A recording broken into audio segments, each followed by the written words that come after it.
สบายดีท่านผู้ชมทุกท่านข้าพเจ้ามีข่าวดีจะมาบอกเรื่องไปรษณีย์ไทยและไปรษณีย์ลาวจับมือกันเป็นธุรกิจรวมกันนั่นก็คือฝากเครื่องมาลาวผ่านระบบ COD จ่ายเงินปลายทางขอเชิญชวนพี่น้องชาวลาวที่หาเงินอยู่ประเทศไทยอยากฝากเครื่องกลับมาลาวเชิญทุกท่านเขาไปใส่บริการในที่ไปรษณีย์ไทยทุกๆสาขาขอเพียงแต่ทานเอาเบอร์โทรที่อยู่นามสกุลบ้านเมืองแข็งซ้ำนี้ทุกทานก็จะไล่รับเครื่องอยู่ประเทศลาวผ่านระบบ COD จ่ายเงินปลายทางเชิญทุกทานเชิญมาใส่บริการน้ำไปรษณีย์ลาวและไปรษณีย์ไทยไล่ทุกๆสาขาขอขอบใจ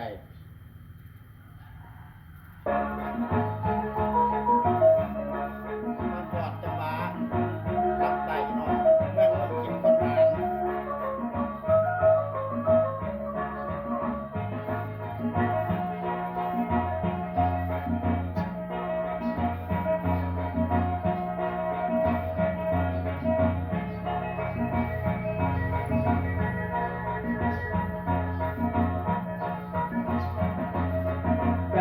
ว่าเมืองเลยเมื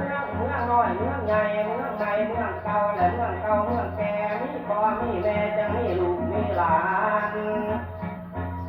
เมืองอุตฐานบูหานคือเสียงกองโลกแม่นเมืองเหนือฟ้าโลกวันตามเสียงมอระโกดอากาศสดสำล้านแรงบัดถุนบูหานเป็นสถานท่องเที่ยวป่าไม้เขียวจอจีอากาศดีสมบูรณ์ดงคันทุ่งและเมืองหุ่นบูหานหุ่นใจตื่นสา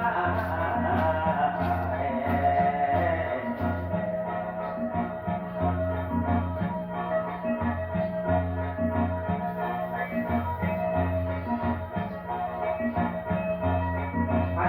ตามเมืองเก่าเข้าต้องจะว่าว่าได้นะ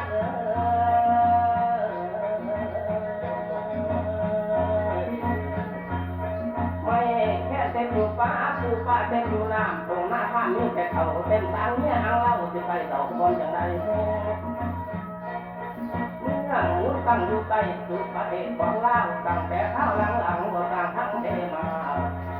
เมืองสถานอยู่ห้ามอยากย่อเข้าข้าสร้างในขุดทางตอนก่อนทางมาแต่โดนร้อนหลานสาวหลัดแล้วบ่มีแต่เปลี่ยนแต่เรื่องนี้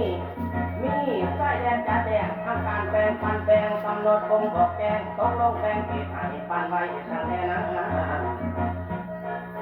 เพราะวันสายแดนทางด้านมีสายผู้ดันในโรงงานเขตแดนทางทิศเหนือติดกับเมืองทุกภูมาที่แก่นาขนานค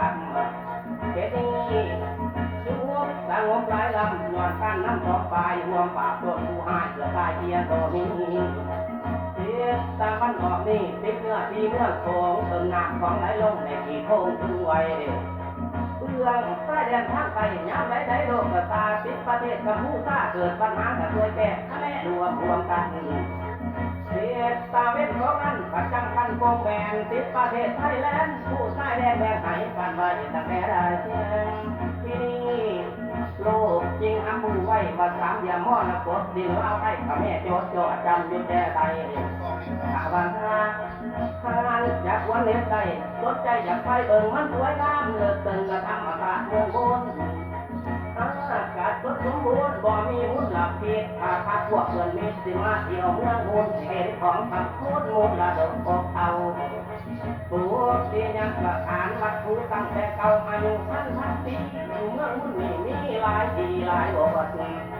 ล้ำขอยกถึงก่อนคือพระธาตุน้ำอินเอกบ้านเปลวิจิงของจริงแต่ดังนั้นล้ำขอชวนเส้นแตกนักท่องเที่ยวใต้ยิ่งไปต้องพัฒนาหน้าที่วัดตูเก่าแก่ซึ่งสร้างมาตั้งแต่บวกของแม่อิทธิพลเปิดมาแต่โดนเข้าผู้วดยาผู้วด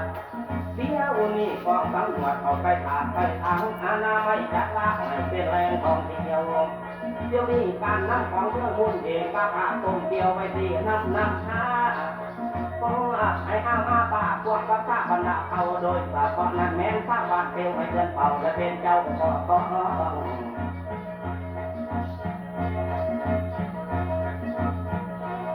จากนี้ขอเชิญชวนพี่น้องไปท่องเที่ยวส้มไปเบิ่งบอนสถานหลักปัญหาหนักบ้านโดนแดนหูดงสิทาง